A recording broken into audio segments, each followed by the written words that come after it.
BRS के कारगुजार सदर केटी रामाराव ने एक बार फिर चीफ मिनिस्टर रेवंत रेड्डी के खिलाफ संगीन इल्जामात आयद किए।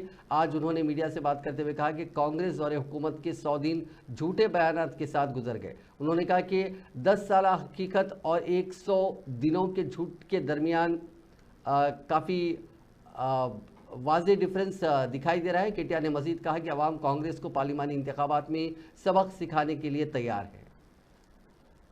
6 గ్యారెంటీలు పక్కకు పోయినాయి, ఇప్పుడు 6 గారడీలు మోపైనాయి। 6 గారడీలు అంటే ఏంటి?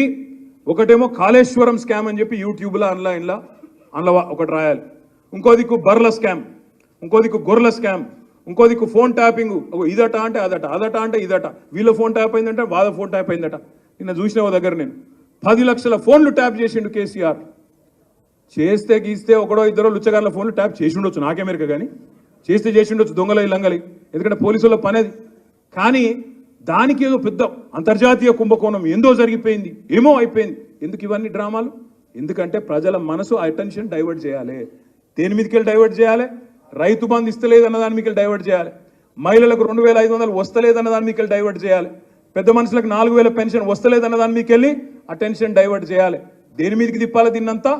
ఏదో జరిగిపోయిందట, కుంభకోణమట, లంబకోణమట।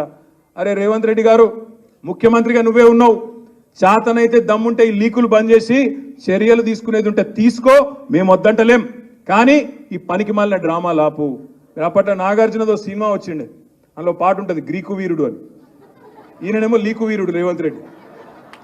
ఎందుకంటే నాకు ముఖ్యమంత్రి పదవి నడపత్తలేదు, ఏం చేస్తుండ్రు? రోజొక్క లీకు, అదేదో స్కామ్ అయింది, ఇదేదో స్కామ్ అయింది, డైరెక్ట్గా చెప్పారు ఆదరాబాయి, నాకు అర్థం కాదు, సీదా చెప్పు, ఈ తప్పు అయింది, వీని పట్టుకున్నామని లోపలేసినామని చెప్పు। దానికి ఇక్కడ లీక్ ఇచ్చుడు, అక్కడ లీక్ ఇచ్చుడు, యూట్యూబ్లో ఎవరినో ఎల్లనను మళ్ళనను పట్టుకొని వానితో చెప్పించుడు, తుల్లారలేస్తే తిట్టిపిచ్చుడు, ఫాల్తు మాటలు ఎందుకు నాకు అర్థం కాదు। ధైర్యం ఉంటే చెయ్యి, ముఖ్యమంత్రి నువ్వు, అధికారం నీది, తప్పులేం జరిగినాయో బయట పెట్టు, లోపలే ఎవరెవరు నేస్తావో మేము వద్దంటలేం కదా। అది ఏమి చేయకుండా రైతు రుణమాఫీ అడుగుతారేమో, ఈ బల కొడతారేమో, అందుకే నిన్న మా హరీష్ రావు గారు మంచి స్టేట్మెంట్ ఇచ్చిండు। మీరు కూడా దయచేసి మేడ్చల్లో చెప్పాలా రైతులకు